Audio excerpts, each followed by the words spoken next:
Fala aí, galera! Que bom encontrar vocês aqui nessa quinta-feira.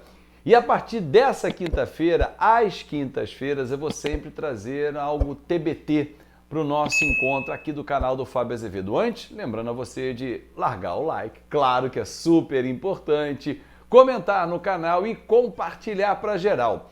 Hoje, nesse TBT especial, eu vou resgatar uma entrevista que eu fiz com o Tita, que brilhou com as camisas do Vasco, Flamengo, Grêmio, Internacional. E essa entrevista foi feita em 2016. O pai estava mais novinho e tal, beleza pura.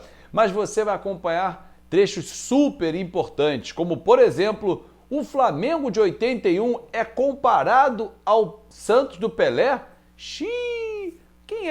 Quais eram os adversários, os zagueiros difíceis? Qual foi o gol mais bonito da carreira do Tita? Tudo isso e muito mais nessa entrevista super especial que eu resgato aqui para o nosso canal e tenho certeza que você vai gostar, porque o papo é muito bom. Aliás, será que o Tita se arrepende de ter negado a seleção brasileira para a Copa de 1982? Ele que era tido como um substituto do Zico ou não, enfim. Você vai entender nessa entrevista que vai rodar a partir de agora, mas antes, quero lembrar para você que tem a Loja do Pai. A Loja do Pai é super importante, hein? Reserva Inc. Tá lá, o link tá aqui na descrição. Tô botando aqui o cupom Seguidor10. Entra lá, escolhe a sua camisa. Aí sim, tem claro, o bordão do pai tá por lá também. Tá chegando, estão chegando as minhas camisas, eu vou usar todas aqui no nosso canal. E você com o cupom Seguidor10, claro, tem R$10 de desconto em cada camisa. Cabe no seu orçamento e entrega em todo o Brasil. Reserva? Ah, papai, que qualidade, hein? Vou rodar a entrevista, espero que você curta demais, comente e espalha pra geral, porque aqui você sabe, é tudo nosso.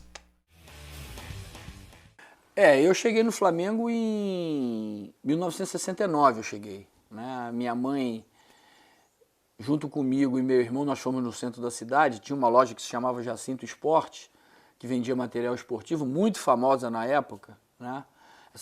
Essa loja, se eu não me engano, ela tem até hoje. Quem está lá é o filho dele que está tomando conta. E eu estava lá comprando meu material para a pelada do bairro e estava lá um diretor do Flamengo, né? E ele me perguntou, falei, que time você é? Eu falei, eu sou Flamengo, cara. Pô, eu sou diretor do Flamengo, você não gostaria de um dia treinar no Flamengo? E aí eu fui, treinei nos Dentes de Leite, né? Foi o primeiro domingo de janeiro de 1970, cara.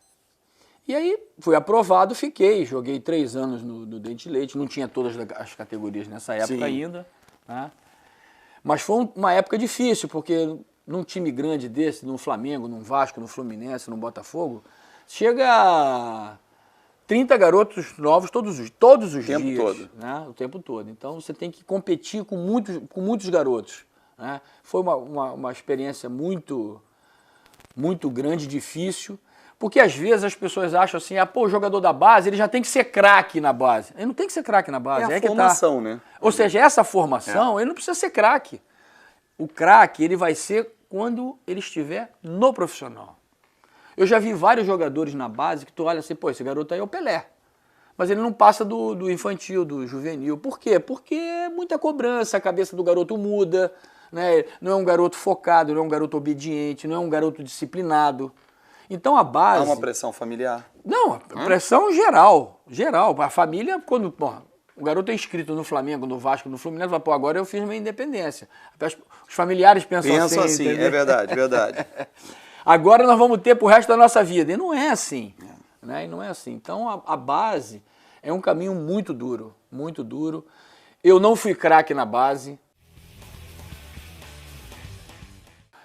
Eu perdi minha juventude.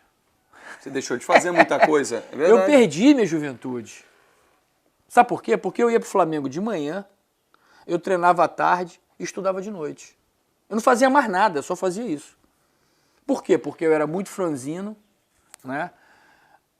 Eu era um garoto muito mirradinho, magrinho, então eu precisei fazer aquele trabalho que o Zico fez, de fortalecimento. Então eu não saía da Gávea, eu almoçava na Gávea, né? Eu saía da minha casa às 5h30 da manhã. E voltava? E voltava às 11 da noite, entendeu? Então, requer uma disciplina. Se o garoto não souber que ele tem que fazer isso, vai ser muito difícil ele um dia chegar nos profissionais. a mídia, né, a televisão, né, hoje é diferente. Por exemplo,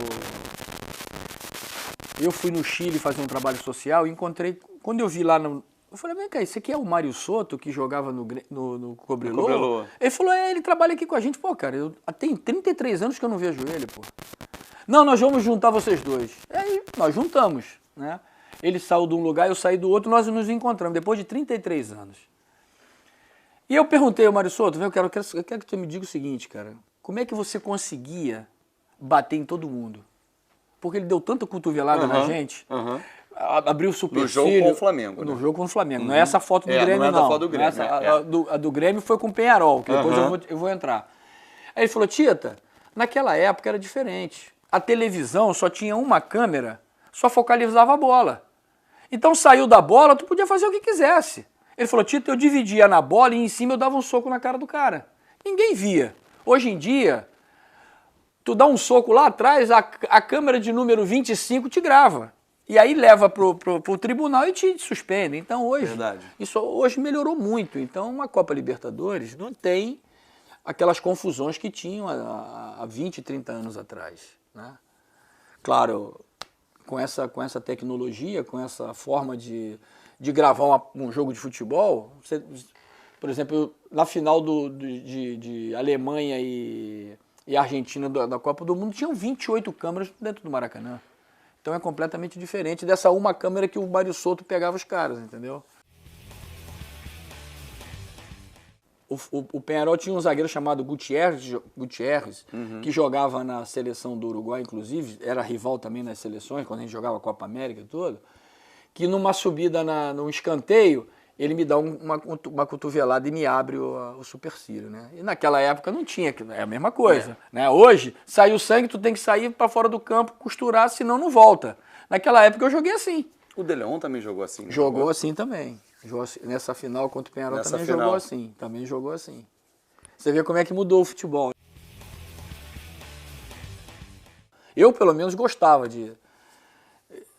quando eu jogava no Flamengo ou quando eu jogava no Vasco, a minha rivalidade era o Botafogo. Por quê? Porque quando eu era jovem, quando eu era criança, o time do Botafogo era imbatível. Então eu tinha esse trauma. Eu quando era garoto, eu não conseguia ganhar do Botafogo. Com Rogério, Roberto, Jair e Paulo César. Carlos Roberto e Gerson. Moreira, Zé Carlos, Leônidas e Valtencir. Esse time era imbatível. É o bicampeão estadual, de Exatamente. 67, 68. Era a época que meu pai me levava no Maracanã, é a época que eu acompanhava o futebol. Você voltava triste, no caso? Sempre voltei triste, porque esse time do Botafogo era... Nós tivemos um campeonato carioca que nós tivemos que jogar contra o Bom Sucesso. No Maracanã eu fui nesse jogo, o Bom Sucesso ganhou o Flamengo de 2-0. O Botafogo, que estava viajando, teve que voltar e ganhou do Flamengo de 4-1. O Gerson conta essa história. Se a gente for falar isso hoje, ninguém acredita. Mas isso aconteceu, entendeu? O Serrano não tira um título do Flamengo? Exatamente. A torcida, eu vou te falar, hoje eu tenho... Os times que eu joguei, os times que eu vesti a camisa, né? Foi Flamengo e Vasco, Grêmio Internacional, eu tenho um carinho especial, entendeu? São todos times de ponta, são todos times de massa, são todos times grandes, né? Então, pô, jogar no Olímpico, jogar no Beira-Rio, jogar no Maracanã com o Flamengo, é tudo time de ponta. 82, ou seja, a minha posição não tinha nada a ver com o Zico, né? Porque o Zico era titular na posição dele na seleção e eu era titular na minha posição, não era a minha posição original, mas eu era titular da seleção. Tanto que nós jogávamos juntos. Sim. O ataque da seleção de 82, na verdade, era eu na ponta direita, Sócrates, Zico e Éder. Esse era o ataque. Esse era não era o quarteto. O quarteto se formou depois. Depois. Ou seja, como eu saí dessa na ponta direita, né? O Tele colocou o Paulo Isidoro. O Paulo Isidoro era o meu reserva, né? O Tele colocou o Paulo Isidoro. Só que o Paulo Isidoro não foi aquilo tudo que o Tele esperava. Foi quando o Tele criou o quarteto, né? Que foi Toninho, Cerezo, Falcão, Sócrates e Zico. Aí botou o Serginho de centroavante e o Éder pela ponta, pelo lado esquerdo, entendeu? Mas, na verdade, o time titular da seleção brasileira de 82, nas eliminatórias você pode ver, né? Por exemplo, meu último jogo na eliminatória, nós ganhamos de 5-0 da Venezuela, no Serra Dourada. Eu fiz 2 gols, foi quando eu falei, ó, não jogo mais na ponta direita, né? Cometi essa besteira na vida. A gente comete. Sim. Eu tinha 21 anos. Pô. Eu ia falar, rompante da juventude. Exatamente. Eu não acreditava naquilo ali, sabe? Você vê, eu fui tão idiota que eu consegui dizer não a um mês da Copa do Mundo para jogando de titular da seleção, nesse time aí. Né? E o time era esse, era Cerezo, Falcão, eu, Sócrates, Zico e o Éder. O Sócrates não era meia, o Sócrates era centroavante. Era aquele 9 falso, que hoje a gente não vê, que o 9 sai, por exemplo. O Barcelona joga sem 9. Era o Sócrates, porque o Sócrates vinha pro meio campo organizar, entendeu?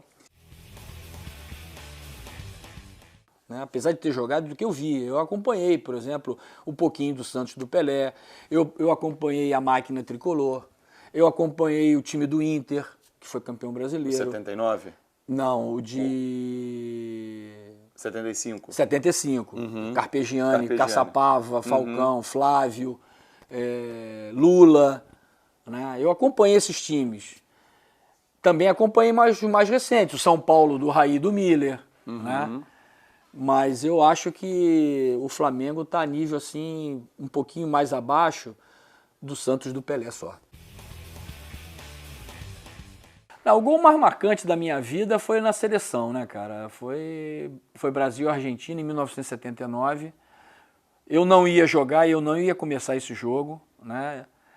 Só que o Newton Batata, ele tava com um problema nas costas e ele, na concentração, naquela revisão médica que a gente faz pela manhã, ele falou que não podia, ele estava com dor nas costas muito forte, e o Coutinho me escalou nesse jogo. E aí o Brasil ganhou de 2-1, o Zico fez 1-0, depois a Argentina empatou e eu fiz o gol, o 2-1 com o passe do Zico, né, me encobriu o Fidiol. Pô, foi um gol que até hoje tá vivo na minha memória, né? Foi minha estreia, então esse para mim foi o gol mais marcante da minha carreira.